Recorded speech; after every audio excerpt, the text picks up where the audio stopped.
Wala nang maraming paligoy-ligoy pa, diretso sa punto na. Maiksi lang ang komentaryo, pero diretso sa punto. Maraming kuro-kuro, may tiwali, may totoo. Dito, sa puntong diretso tayo. Punto, diretso. So, mga kabunyog, ang depensa ni Marcoleta ay utang na loob. Mga kabunyog, utang na loob. Ibig sabihin, 'di ba nag-submit ng counter affidavit si Marcoleta? Kasi binigyan siya ng pagkakataon ng ombudsman na mag-submit ng kanyang sagot dito sa kaso niyang ito.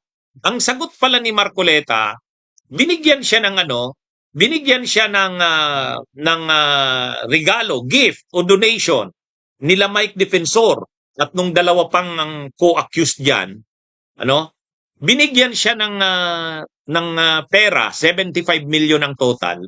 Sabi niya, utang na loob sa kanya 'yon.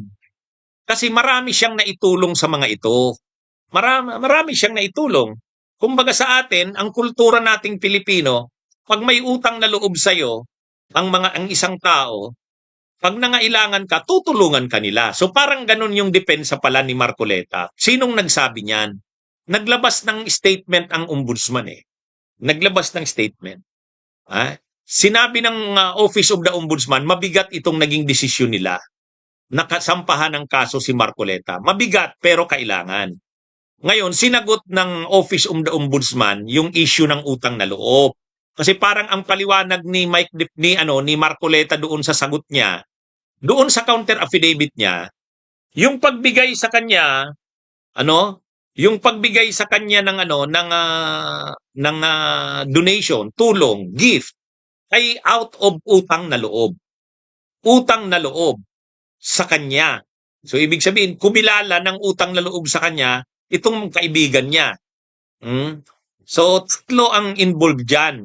Si Mike Defensor, yung isang ang apelyido ay Espiritu, at ang isa pa, mga kabunyog, ay si Viray. May isa pang ang apelyido ay Viray.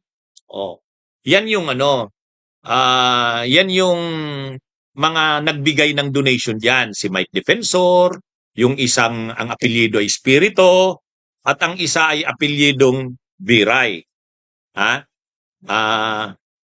So, ito, mga kabunyog, mga kababayan, ang sabi yata sa counter affidavit ni ni Marcoleta na utang na loob. Ngayon, ang sabi ng ombudsman, hindi pwede yung utang na loob.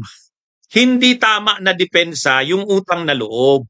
Sa katunayan, yan na nga yung pinagbabawal ng batas na yung tatanggap ka ng gift sa isang tao out of utang na loob. Precisely, yan yung yan yung pinagbabawal ng batas. Sa kasong indirect bribery, kaya nga may indirect bribery, hindi pwede yung utang na loob. Na kapag nasa posisyon ka na,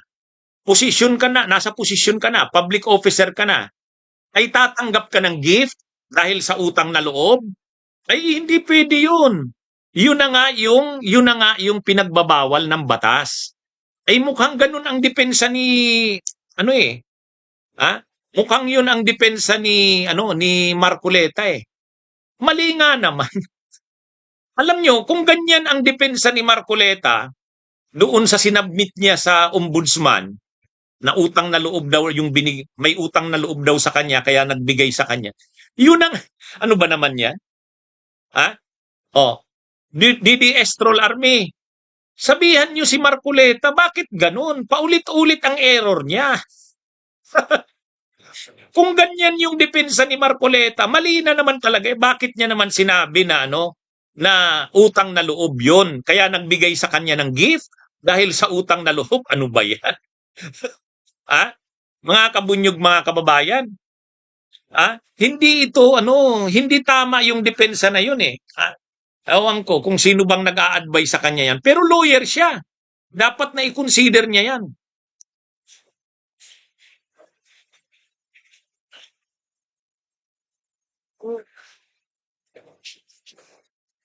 Dapat na i-consider niya yan, mga kabunyog, mga kababayan. Hindi ano yun eh. Ang nangyayari dito, mukhang si Marcoleta sagot ng sagot sa mga mga issue, mali-mali ang nagiging sagot. Ngayon na naman, ang sabi ng ombudsman, binanggit ni Marcoleta sa kanyang counter affidavit na tumanggap siya ng gift galing kila defensor out of utang na loob ng mga ito sa kanya. Ano ba yan? Bakit niya naman sinabi na naman yun? Ay, mga kabunyog, mga kababayan. Ay, di ba yan na nga yung dahilan ng mga pagkakamali niya ni Marcoleta? Sunod-sunod ang pagkakamali niya eh. Bawat binibitiwan niyang salita, bawat mga kabunyog, mga kababayan, mali. Ang unang mali. Nung nag-submit siya ng SOSE, wala siyang linagay na donation, 0. Pero ang gastos niya 112 million. Tapos yung salin niya 51 million. O di pa paano nangyari yun? Saan ka kumuha ng panggastos? Tapos sa live television, may programa siya sa TV. Sinabi niya, alam nyo niya, mayroon naman akong natanggap na donations, marami yun. Kaya lang ayaw nilang i-declare ang pangalan nila. Bawal yun. Bawal yun na hindi mo i-declare. O di mali na naman. Pagkatapos noon, ang sunod niya na naman na sinabi, hindi, nakatanggap ako ng donations, galing kay Mike Defensor, galing kay Viray, galing kay Espiritu, total 75 million. Pero, natanggap ko yon January pa, hindi pa campaign period, therefore, hindi pa ako kandidato, kaya hindi ko dapat i-declare. Tama ba yon? Yes, lusot ka sa COMELEC. Pero, hindi ka lusot sa indirect bribery at sa plunder kasi bawal kang tumanggap eh. Nang official ka ng gobyerno, tatanggap ka ng gift. Maliit nga na gift, bawal. Lalo na yung 75 million. Tapos ngayon na naman, nabasa ko yung statement ng ombudsman. Ang sabi ng ombudsman, yung utang na loob na sinabi ni Senador Marcoleta sa kanyang depensa, yung counter affidavit niya, ay hindi katanggap-tanggap. Hindi pwede ang utang na loob. Yun na nga yung pinagbabawal ng batas.